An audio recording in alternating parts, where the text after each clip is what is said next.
नमस्कार दोस्तों, यह साखी सतगुरु नानक देव जी के समय की है, जब सतगुरु नानक संसार का भला करते हुए एक वृक्ष की छाया में नदी के तट के किनारे जाकर बैठ गए, जहां पर एक मछेरा मछलियां पकड़ रहा था। अपना जाल नदी में फैलाकर मछलियों को अपने जाल में फंसा रहा था। तो ये सारा दृश्य सतगुरु नानक वहां पर बैठे देख रहे थे और वहां पर एक राजा जंगल में से होता हुआ अपनी भूख मिटाने के लिए एक हिरण को मारकर उसके मांस को पकाने लगता है। और ये सारे दृश्य को देखकर सतगुरु नानक ने हम संसारी लोगों को उपदेश दिया है। आइए बड़े ही प्यार से आज की ये साखी शुरू करते हैं। साध संगत जी, जब सतगुरु नानक संसार का भला करते हुए एक वृक्ष की छाया में एक नदी के तट पर जाकर बैठ गए, जहां पर एक मछेरा मछलियां पकड़ रहा था और सतगुरु उसे देख रहे थे। तो जब सतगुरु ने देखा कि वह अपना जाल बिछाकर नदी में से मछलियां पकड़ रहा है, तो उसके जाल में जो मछलियां फंस रही थी, उनकी तड़पती हुई हालत को देखते हुए सतगुरु नानक हम संसार वासियों को उपदेश करते हैं, जो कि श्री गुरु ग्रंथ साहिब में अंग 439 में दर्ज है, जिसमें सद्गुरु हम संसार वासियों को समझाते हैं कि जीव अपने लिए और अपने घर परिवार के लिए कितनी कड़ी मेहनत करता है, धन एकत्रित करता है, अपनी पत्नी और अपने अन्य सगे संबंधियों को प्यार करता है, दिन रात काम करता है और कोशिश करता है कि वह धनी और स्वस्थ बना रहे, और यह मानने लगता है कि वह अमर है, यानी कि वह कभी नहीं मरेगा। सतगुरु कहते हैं यह केवल मोह माया के कारण ही होता है। तो सतगुरु फंसी हुई मछलियों को देखकर हम संसार वासियों को उपदेश करते हैं, ओ मेरे मन, मेरी प्यारी जीवात्मा, तू क्यों मोह माया के जाल में फंसी पड़ी है?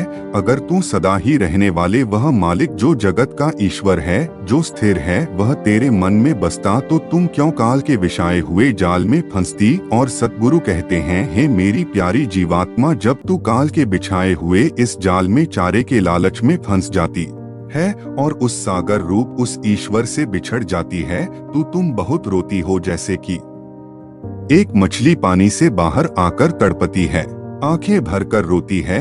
ओ मेरे मन, जैसे मछली को चारा डाला गया था, वैसे ही तुझे संसार का यह मोह रूपी चारा मीठा लगता है, परंतु जब तू काल के बिछाए हुए जाल में फंस जाती है, तब तुझे यह एहसास होता है कि जिस मोह में तू पड़ी हुई थी वह झूठा था। ओ मेरी प्यारी जीवात्मा, तू करतार के चरणों में अपना शीश झुका दे, उसका सिमरन कर, तभी तेरा कल्याण हो सकता है। तो साध संगत जी, उसके बाद सतगुरु नानक करतार के नाम की कीर्ति करते हुए और संसार में उसका ज्ञान फैलाते हुए, उसके नाम का प्रचार करते हुए कुरुक्षेत्र पहुँचे। और जब सतगुरु नानक कुरुक्षेत्र पहुँचे तो वहां पर एक धार्मिक मेला चल रहा था, क्योंकि जब ग्रहण शुरू होता है तो लोग पवित्र स्नान करते हैं और गरीबों में दान बांटते हैं। तो जब सतगुरु वहां पर पहुँचे तो सतगुरु करतार के नाम में लीन थे और भाई मर्दाना अपना दिव्य संगीत बजा रहे थे। तो वहां से हांसी प्रदेश के राजा अपने कुछ सैनिकों के साथ जा रहे थे और उनके साथ उनकी मां भी थी, क्योंकि राजा के दुश्मनों ने राजा का राजपाट लूट लिया था और वह जंगल में भूखे प्यासे चल रहे थे।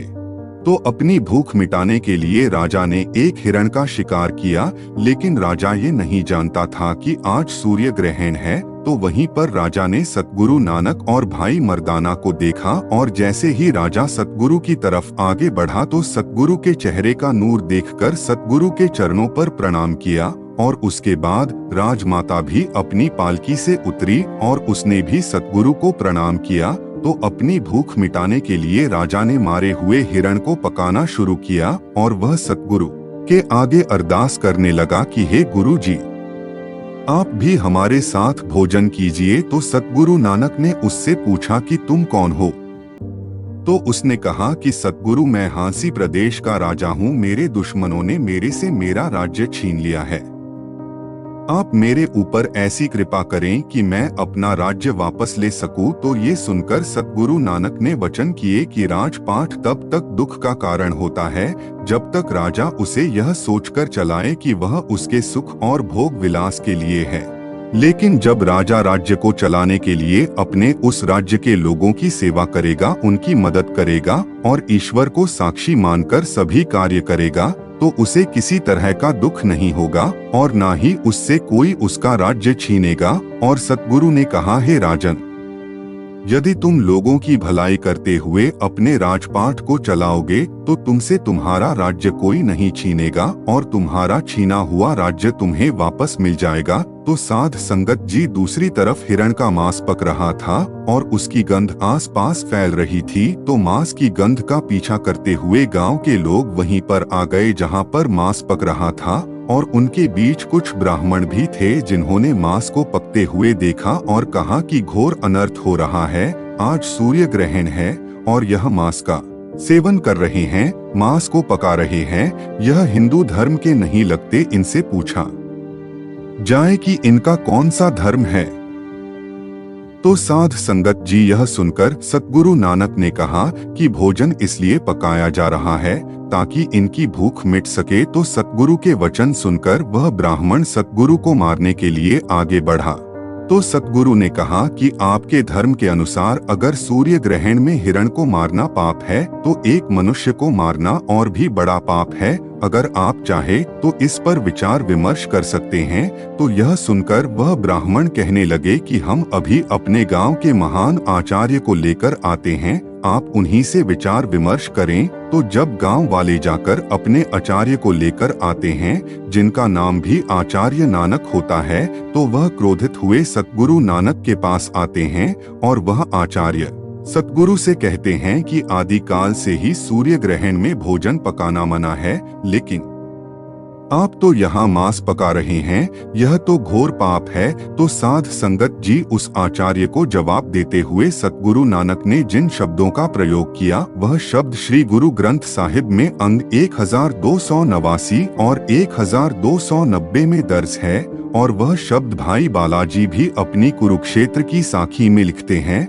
जिसका अभिप्राय है कि सबसे पहले पिता के शुक्राणुओं से जीव का आरंभ होता है, फिर माँ के मांस रूपी गर्भ में उसका प्रवेश होता है।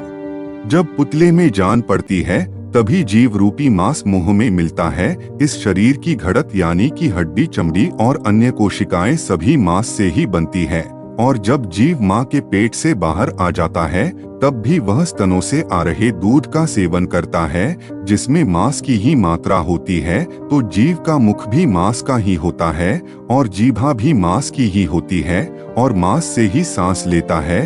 और जब वह जवान हो जाता है, उसका विवाह हो जाता है, तो स्त्री रूप में वह मांस को ही घर लेकर आता है और फिर मांस से ही मांस पैदा होता है। तो उसके बाद सतगुरु कहते हैं कि मांस खाने या ना खाने के निर्णय की जगह अगर जीव को एक पूर्ण संत महात्मा की शरण मिल जाए तो उसका इस संसार में आना सफल हो जाएगा। नहीं तो जीव का जन्म से मृत्यु तक मांस से इतना गहरा वास्ता पड़ता है जिससे कि उसकी मुक्ति नहीं हो सकती। और सतगुरु कहते हैं, हे नानक, इसकी चर्चा से सिर्फ हानि ही होती है। और सतगुरु नानक उस पंडित से कहते हैं कि हे पंडित, तू मांस मांस कहकर इसकी चर्चा करता है, लेकिन ना तो तुम्हें अध्यात्म की समझ है और ना ही ध्यान की कोई समझ है।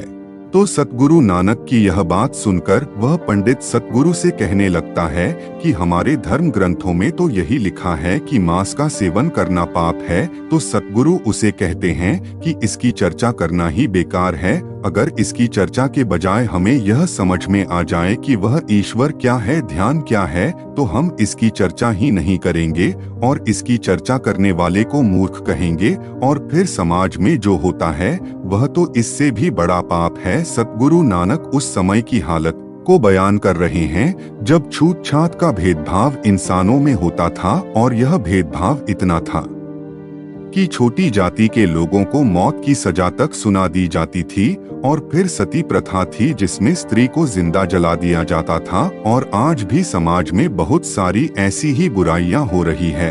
और सतगुरु नानक कहते हैं कि जो लोग मांस आदि ना खाकर और दूसरी तरह की बुराइयों को अंजाम देते हैं और मांस को देखकर नाक मुंह सिकुड़ने लगते हैं, तो वह केवल दिखावा करते हैं और पाखंड का पात्र बनते हैं। और सतगुरु कहते हैं कि हे नानक, अंधे मनुष्य को समझाने का कोई लाभ नहीं है, क्योंकि अगर उन्हें समझाया जाए तो वह फिर भी नहीं समझेगा। अगर कहो तो अंधा कौन है, अंधा वही है जो अंधों वाले काम करता है। जिसमें समझ नहीं है। सतगुरु कहते हैं सोचने वाली बात है कि जो जीव मांस से पैदा हुआ है और वह मांस से ही परहेज कर रहा है, उसके बारे में चर्चा कर रहा है। जब रात में स्त्री पुरुष इकट्ठे होते हैं तब भी वह मांस से ही भाव बुक करते हैं। हम सभी मांस के पुतले हैं, हमारा आरंभ मांस से हुआ है। परंतु ज्ञानी पंडित मांस की चर्चा करते हैं और अपने आप को समझदार साबित करने की कोशिश करते हैं।